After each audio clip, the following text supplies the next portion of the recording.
turning it over to all of you. The United States is gravely concerned by the violent clashes in Sidon, Lebanon. We condemn in the strongest terms the attacks by militants against the Lebanese armed forces, which have resulted in the deaths of a number of soldiers and civilians. We strongly support the calls for calm issued by President Suleiman, caretaker Prime Minister Mikati, future movement leader Saad Hariri, and other political and religious leaders.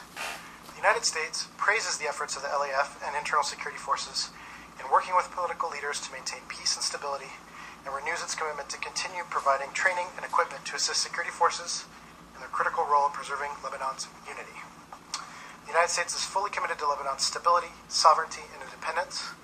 This is the time for the international community to stand with Lebanon and responsible Lebanese leaders in defense of the interests of the Lebanese people for a stable and sovereign country. Having said that, I will turn it over to all of you. Patrick, can you start off by telling us where the U.S. has requested extradition of Edward Snowden or otherwise made other diplomatic requests? I understand there's no extradition treaty with Russia, for example, but can you confirm that there has been a request for his return or by via any kind of diplomatic channel?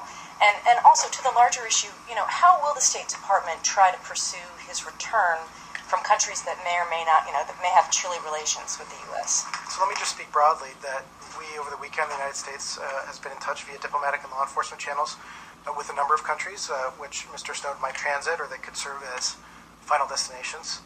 I'm not going to get into the detail of all the diplomatic exchanges, but we're advising these governments that Mr. Snowden is wanted on serious felony charges, and as such, he should not be allowed to proceed in any further international travel, other than is necessary to return to the United States. So that's the broad point that we're making to a series of governments, regardless of the overall relationship. These are the kind of messages that we're relaying, that we want the law enforcement cooperation, if necessary, from these countries. I will make a larger point about what happened in Hong Kong. We are deeply disappointed by the decision of the authorities in Hong Kong to permit Mr. Snowden to flee, despite a legally valid U.S. request to arrest him for purposes of his extradition under the U.S.-Hong Kong Surrender Agreement. We've registered our strong objections to the authorities in Hong Kong as well as to the Chinese government through diplomatic channels, and we've noted that such behavior is detrimental to U.S.-Hong Kong and U.S.-China bilateral relations. Having said that, we now know that understand that he's in Russian territory, and so given our intensified cooperation working with Russia on law enforcement matters, including returning numerous high-level criminals back to Russia at the request of the Russian government, we hope that the Russian government will look at all available options to return Mr. Snowden back to the U.S. to face justice for the crimes with which he is charged. So can you tell us which countries are the destinations that you mentioned? I mean, again, I'm not sure I'm going to list out one by one, but, there have been some countries in Latin America, for instance, that were potential destinations, and we've been in touch with the governments of those countries. And I'm not sure I understood what you were saying about some of the chats with Russians. Were you saying that there might be some kind of exchange agreement set up? We have been in direct touch with the Russians, Deputy Secretary Burns at his level, certainly our ambassador and other officials at the embassy. I think the Department of Justice has been in touch at a very high level. I encourage you to ask them for details of their readouts in the law enforcement channels, but diplomatically we've been in touch at a high level and making that point that we'd like him returned to the United States. So is it your understanding that he's still in Russian territory? I don't have any information to indicate otherwise at this point. Because I believe that Julian Assange was on a call this morning saying that he's left with a refugee document that was given to him by Ecuador. I mean, we'd heard that from WikiLeaks. I don't know if he was referring to the initial travels from Hong Kong to Russia or otherwise, but I don't have any information to verify that he's left Russian territory. Is this, assuming he does leave Russia and goes to another third country, and we know he's already left Chinese territory, how damaging is this to your relationship with those two countries? Well, again, I can't speculate on the Russian aspect because we're still in discussion with them, but certainly with the Chinese relationship, it does have a negative impact. We were very clear about our interest in this individual, and we've emphasized the importance of building mutual trust, and this has dealt a serious setback. If we can't count on them to honor a legal extradition treaty, then there's a significant problem. So this is something we're raising very directly with the Chinese. In terms of the Russians, we're continuing to be in dialogue with them about the situation. And what actual consequences are there then for China? Again, I'm not going to speculate on consequences at this point, but you've seen through the broad arc of our improving relations with China that we've worked through norms-based and rule of law and other norms of cooperation and international standards, and when they don't comply with international standards in this manner, it certainly has a negative impact. Can we step back for a second when you say Sure. that this was a legal U.S. request, and the Hong Kong authorities have said that there were problems with the request and thus they weren't able to prevent Snowden from leaving the country. Can you describe the discrepancies? Well, look, for us, we're just not buying that this was a technical decision by a Hong Kong immigration official. This was a deliberate choice by the government to release a fugitive despite a valid arrest warrant. And that decision, as I said, unquestionably has a negative impact on the U.S.-China relationship. In terms of, again, some of us have talked about the passport or some of the different technical measures that were taken in terms of a passport or travel documents. Again, we have to be a little bit careful because of the Privacy Act and talking about specific passports. But I do want to walk you through all the broader frame of what we do with passports here at the State Department. We do revoke passports at the request of law enforcement authorities. We do so expeditiously when the request is received. When the Department of State revokes a passport, that information is shared through databases accessible by law enforcement and various border agencies around the world, including Interpol, to prevent persons from traveling on revoked passports.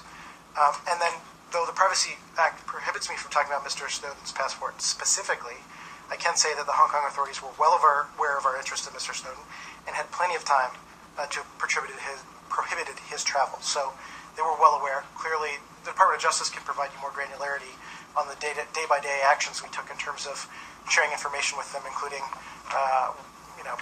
some of the public information that's available. Jill, go ahead. Patrick, when you say just not buying it, I mean, that's pretty strong for a diplomat.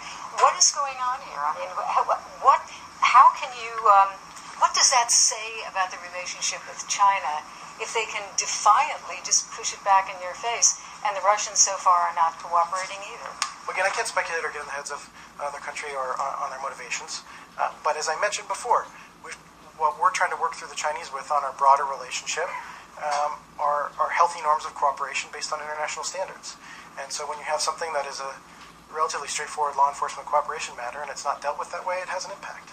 And impact again, I mean, just... Again, I know can't tell that specifically, but I mean, even areas, economically, diplomatically... I don't want to speculate. This just happened, less than 24 hours ago or a little more than 24 hours ago. And so I don't want to speculate, but certainly for us, this is not in the pattern of some of the more positive steps we've seen with China in terms of increased collaboration and cooperation across a broad area of subjects. Josh, go ahead. So you're placing the blame pretty squarely here on the Beijing government, not the Hong Kong government. You talk about the U.S.-China relationship. Can you talk about, the pieces of evidence that you've seen that assure you that this was a decision made in Beijing and not in Hong Kong? I mean, I'll leave it up to the Hong Kong authorities to describe their decision-making in relationship to the central government, but as I said, this will have an impact both on U.S.-Hong Kong relations and on U.S.-China relations. You said you're talking about U.S.-China relations, so you at least have come to the conclusion that Beijing was involved in this decision-making in some... Again, as we said, this is not a technical sort of immigration paperwork kind of matter taken at the Hong Kong level. Yes, so Beijing was involved? Again, I'll let them clarify, but I think you all know the legal status of Hong Kong. I don't have to provide more detail. Is there another reason that U.S.-China relationship which suffered due to a decision made by the Hong Kong authorities alone? We're concerned because of this specific incident, yes. Guy, go ahead. Sorry to go around in a circle on this with you, Patrick, but just to clarify, so the Secretary of State said there will be consequences for these countries that facilitate Mr. Snowden's flight, and you're just not commenting now on what those consequences would be, is that? Nor did the Secretary yet. I mean, this is something that's just happened, but the point is, whether we have a really solid and warm relationship with the country or a less cooperative relationship, there are international standards of law enforcement cooperation that are important, and we expect other countries to abide by these international standards. Thank you. It has a consequence on our ability to have the wider range of the relationship. I understand that the Ecuadorian foreign minister made a statement this morning saying that they've received a request from Mr. Snowden for asylum, and that they were considering it, but has the U.S. had any kind of exchange with Ecuador on this matter at all yet? We have been in touch with Ecuador, as I mentioned. There are a number of countries that were potential destinations we've been in touch with, and we've made our point clear, that, as I said, that this is somebody who is wanted on criminal charges here in the United States, and we'd like him returned to the United States to face justice. Has the U.S. had any contact with Cuba? I'll have to check if that was directly or through our interest section or how we might have had communication with Cuba, but certainly they were one of the interested parties. I'd have to check on the actual mode of that communication, but we do have ways of getting in touch with the Cuban government, certainly. Patrick, in terms of what you can really do, other than let's say urging them or pushing them to do something, what can the United States do to get him back at this point? Again, I'm just not going to speculate exactly, but you know how relationships work. We have broad relationships and we cooperate on interests of mutual concern. And so there's an ability to cooperate more or less on areas of mutual concern. And that's how... I mean, to actually get him, not... in terms of actually getting him? Right now, yeah. Well, we'll continue to work through law enforcement channels. I think, I really refer to the Department of Justice for the outreach they've done through law enforcement channels, but they've been pretty clear to these countries and to Russia in particular our interest in why we'd like him returned to face justice for these very serious criminal charges. And this morning, in a call-in with Julian Assange, he said that the U.S. is bullying these other countries. What do you say to that? Well, Jill, I reject that. I mean, we are having a normal diplomatic and law enforcement conversation with these countries about somebody who's charged with serious felony charges. That doesn't mean that he's guilty. It means that he should face justice, just as everybody does in our system. In light of that, the South China Morning Post has just published a new report in which it quotes Snowden as saying that he deliberately took the job with Booz Allen Hamilton in order to be able to obtain information that he could then leak. Does this change, heighten the desire of the U.S. government to bring him in? And are you concerned that he may, if he perhaps is still in Russia, may be sharing some of that information? Look, I can't speculate on motivations. Clearly, an oath was violated. Clearly, when you disclose sensitive national security information, classified information, that's a violation of the law. And so, for us, those are very serious charges. And I can't speculate on why he did so, but clearly it does harm to the United States. And in a related vein, are you able to say, either in general terms or in specific terms, how many contractors are working for the U.S. State Department on intelligence matters, since that is part and parcel of the work that happens, information that has to be kept classified? Again, I'm not sure that I could get into a level or number of people that have security clearances or work in our Bureau of Intelligence and Research, but we do have communication clearly with the intelligence community. I'm just probably not going to be able to get into a precise number there. But are they all civilian employees of the State Department, or are they contractors? I mean, we have civilians, and we also have contractors who work and do tasks for the State Department. I don't know for each level of handling of information who would be doing that. But Thanks. You talked in some detail about U.S. interactions with the Hong Kong government before Snowden left Hong Kong. Could you talk in similar level of detail about U.S. interactions with the Beijing government before Snowden left? Just to say that this was raised at a high level as well with the government of Beijing. How high? The ambassadorial level. Has Interpol put out a red notice, or has the administration asked Interpol to put out a red notice at this My point? colleague Jay Carney talked about this a little bit already at his briefing and described that. I really refer to DOJ, but my understanding is red notices are for people where we don't know where they are. So I'm not aware one way or another whether we have. The type of passport information, once there's a revocation, would generally be available in Interpol's databases. So those are there's been a little bit of confusion. I just want to be very clear here. There was some media reporting that somehow the State Department had dropped the ball, or we didn't proceed as we needed to on this case, and I just want to outright reject that, that we have very much done our duty and done what's necessary in expediting any processes that we have an involvement on, and certainly in terms of our diplomatic communication and the channel that we provide to some of these governments has been very active. So I just want to reject some of that reporting. Obviously, because of the Privacy Act, there's some restrictions on how much I can say, but it has been frustrating to some of us to watch some news reporting implying something in that direction, which just simply is not true. It's been noted, just to follow up very quickly, that the U.S. has been pretty critical of countries like China and Russia for their freedom of speech rights or their human rights, and so it would come as little surprise where China or Russia would not be particularly aggressive in helping the U.S. bring Snowden back or extradite him in any way.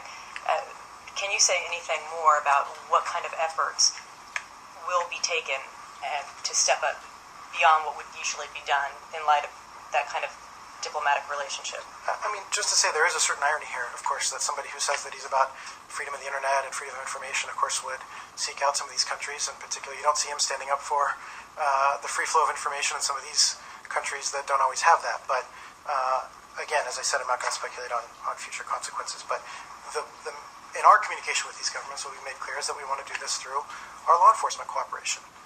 They have criminals at times that they're looking for. We have criminals at times that we're seeking to face justice here. Patrick, if I go to the question. Let's go, Joe. Go ahead. Laura just raised the question about freedom of information. I mean, there are some people who are the supporters of Snowden would say that he's doing precisely what you would want people in Russia and China to do, which is blowing the whistle on excessive state snooping and spying on its own citizens. Secretary Kerry described Edward Snowden at the weekend as a traitor to his country. That seems pretty strong language. Well, it is, and it is for a reason, because we're talking about very different things here. On the one hand, you're talking about some of our intelligence programs, which, again, I can't always get into detail, but broadly speaking, are to help keep us safe, to go after terrorists, and that are done in a legal way through our different branches of government, including the judicial side, including through the Congress. And so this is rules-based and done in that manner, in contrast to some countries who are trying to rob economic information or go after human rights organizations or people trying to speak freely in their own country. So they're very different ideas, and they shouldn't be conflated. You could argue that Edward Snowden, all he did was actually tell us what's going on. He didn't actually leak any of the information that was garnered through those programs. He just told us it was happening. From our perspective, he leaked classified information, and that's a serious crime in this country. Having said that, the United States has long been a supporter of freedom of access to the internet, of free communication, and certainly we do these programs to help keep the American people safe and to help keep people safe in other countries by sharing tips on terrorists, potential terrorist attacks, and to keep others safe. So there's really a pretty strong distinction there, and we feel pretty strongly about it. Patrick, this is almost more a technical question. The WikiLeaks people have described some type of asylum document that he traveled on. If his passport is revoked, can you actually travel on what is an asylum document, and can you travel on it? Does that mean anything to you? You know, I'm not familiar with the Ecuadorian legal system and with what travel documents they may have or under what grounds they would do it. I just can't speculate on that. For us, the U.S. passport is a primary mode of travel for U.S. citizens. When somebody is convicted or is charged with serious criminal felony charges, we revoke the passport so that it's only valid to return to the United States to face justice. But I just can't speculate on what other travel documents may be issued by another country. Well, I was thinking, let's say that somebody came to the United States requesting asylum and their passport had been taken. Is there anything that the United States would give to that person that would bridge the gap if they don't have a passport? Well, it's kind of a hypothetical about I know, a broad but scenario. I'm just trying to figure out I'd how really refer to it all- DHS. There are a number of different ways to enter the United States. Generally, it's through passports, but we have various forms of humanitarian parole and other things that work through the system. But I just don't want to speculate or make comparisons because it's a little bit oranges and apples, or apples and oranges, as you were. Absolutely clear. The oath that you're saying he violated, this is an oath that he took as when he was a contractor for the NSA or when he was working for the CIA? All of us who have access to classified information clearly make a pledge to our country and to protect that information. And so disclosing that information is a serious violation of our laws and of our standards and of the behavior we have within this government. As long as a contractor? That he took that oath? It includes contractors who have access to this information as well. Okay. Among the countries, to close this loop, among the countries that the U.S. is talking to, would that include Iceland? There's been some mention that he's applied for asylum in Iceland as well. You know, I'm not sure if we've been in touch with Iceland. Again, I'm not sure I can get into every single country, but broadly speaking, the ones that you're seeing in the press are the countries we're in touch with, yes. Okay. Julian Assange said that he had applied for asylum in Iceland, so... I hadn't checked on that one in particular. Okay. The Hong Kong government offered a public explanation that our extradition request wasn't completed in a full and lawful manner. The explanation you've just rejected. Did the Beijing government make a similar argument, or did they have a separate argument? I'm not sure about the argument, but we vehemently disagree with that characterization by the Hong Kong authorities, and I think the Department of Justice has laid out in pretty clear terms the type of information they provided and why it was legally valid in our opinion. What about the Beijing government? What's their explanation? Again, I'm not sure if they provided an explanation. You'd have to ask them. Luis? Patrick, in the high-level discussions underway with the Russian government right now, have we communicated to them the potential consequences they could face if they allow him to transit through? Again, beyond saying that we've discussed how we've had an intensified pattern of law enforcement cooperation, how it's important to us. I'm really not going to get into the details of our diplomatic exchange, but I think you can tell by the sort of level of engagement that we've had that we take it very seriously, and I think the Russians certainly understand that.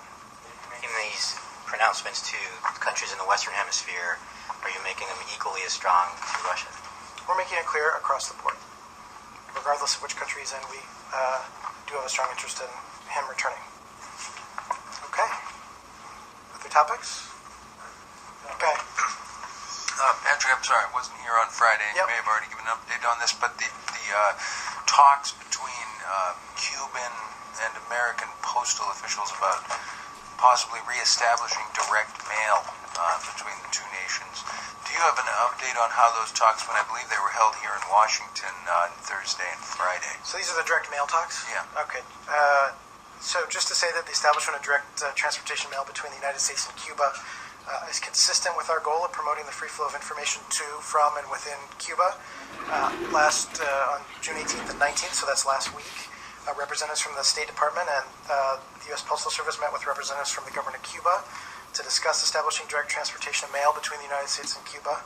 And just to reiterate, and I think Jen said this last week, the Cuban Democracy Act of 1992 states that the U.S. Postal Service should take such actions as are necessary to provide direct mail service to and from Cuba.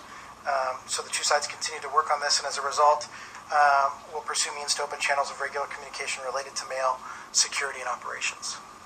So direct mail is not being reestablished as a result of these talks? We didn't establish a specific timeline for initiating direct transportation, but this is something that we'll continue to work on with them.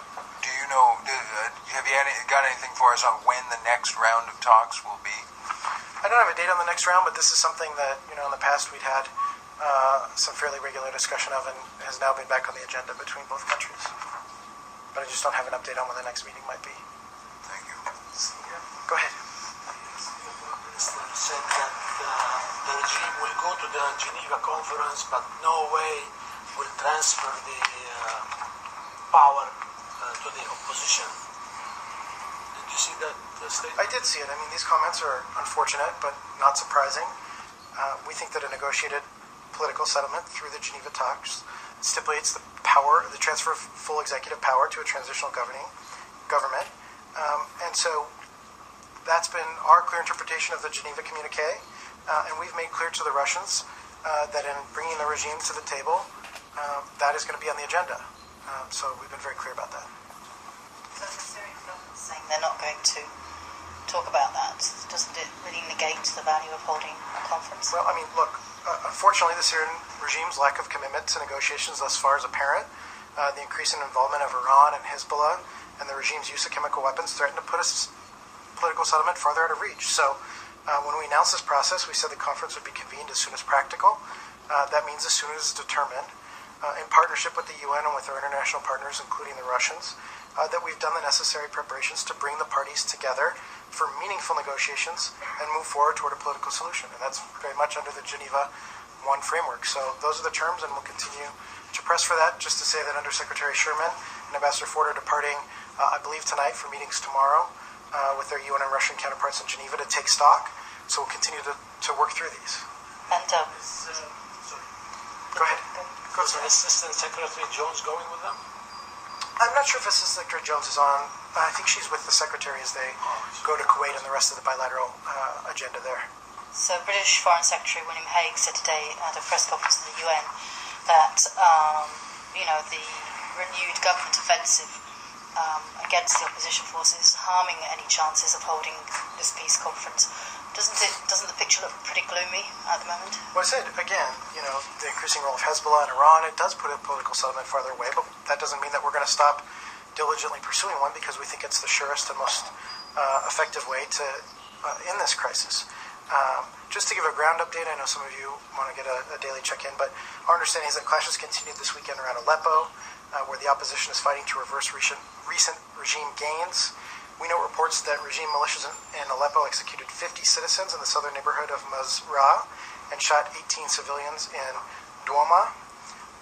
So the Assad regime and its supporters and all others who continue to commit crimes against the Syrian people should know that the world is watching and they will be identified and held accountable. At the same time, you've also seen, of course, that the opposition is pushing forward and working to make gains in the same area of Aleppo as well. So you're hopeful that tomorrow they will be able to set a date for this conference? Again, I don't want to look into the crystal ball and predict one way or another. It's about the conditions being right. We think that the political solution is the most enduring way to end this crisis, but the conditions have to be ripe, and so we'll continue to push forward and do the best we can, but clearly there's a lot of work to continue to do. Jill? This is another subject. Yep. There is a story about a businessman from Florida who apparently is being held at his own plant in Beijing, practically a prisoner. Yep. We've been in touch with the consular folks here, Yep. and they've been helpful, but do you have something that you can say from the podium? Well, we are aware of a U.S. citizen involved in a commercial dispute in Beijing. We're actively monitoring the situation, and we ask that the Chinese government work with appropriate authorities to ensure his safety and security. And we're in contact with the U.S. citizen and providing appropriate consular assistance, but we don't have because of privacy reasons, we can't say more, unfortunately. Olga, go ahead. Oh, no, go ahead, Joe. Change subject. Sure. I wanted to ask about Special Representative Dobbins. Sure. Who's in Kabul today Yes. and has been meeting with the Afghan authorities. He has been. He's held a press conference, but I didn't actually see out of that whether he was asked or indeed said whether he's been able to set a date yet for the talks with the Taliban. Can you help us on that?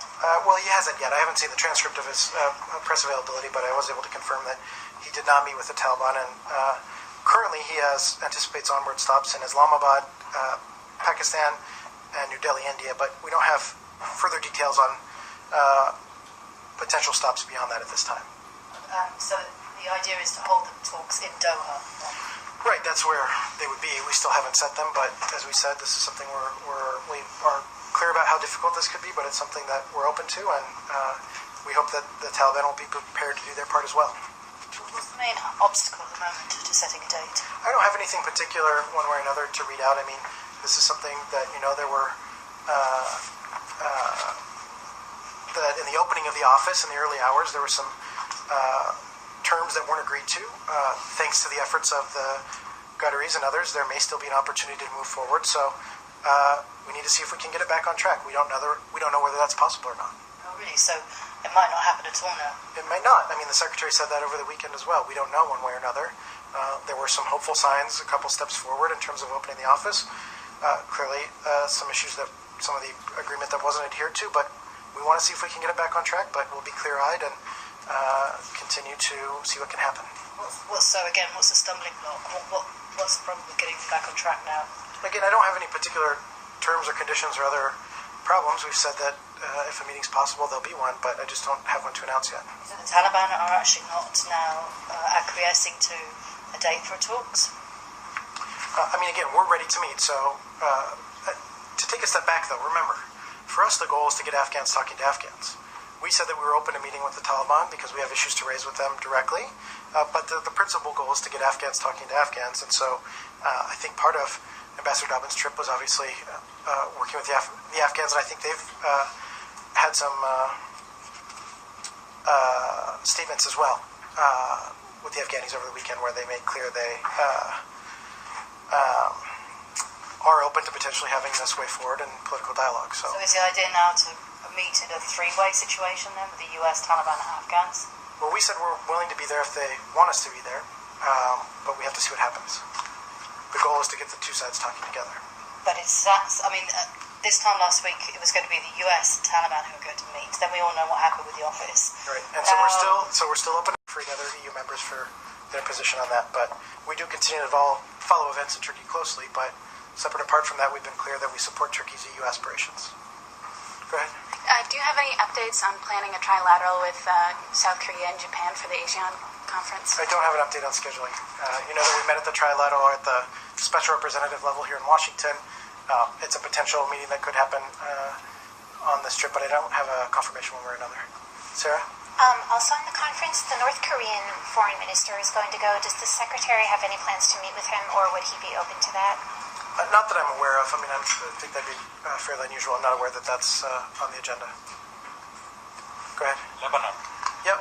You said at the top you were concerned with the situation. Is it a security concern, or are you more concerned about it being part of something along the Sunni-Shia divide in the Middle East, or All the above. We're concerned about the security situation. We're concerned about the spillover. We're concerned about the deep sectarian overtones. So all of those concern us, and that's why we'll continue to express our support for the Lebanese armed forces, for Lebanese institutions, and we don't want to see this spill over further. But clearly, we've been saying for many months that that's one of the side effects or results of the Syrian conflict is the destabilizing effect on its neighbors, and we're deeply concerned about that. Go ahead. You said Ambassador Dobbins is traveling to Islamabad. He will on his next stop, yes. Right. And in what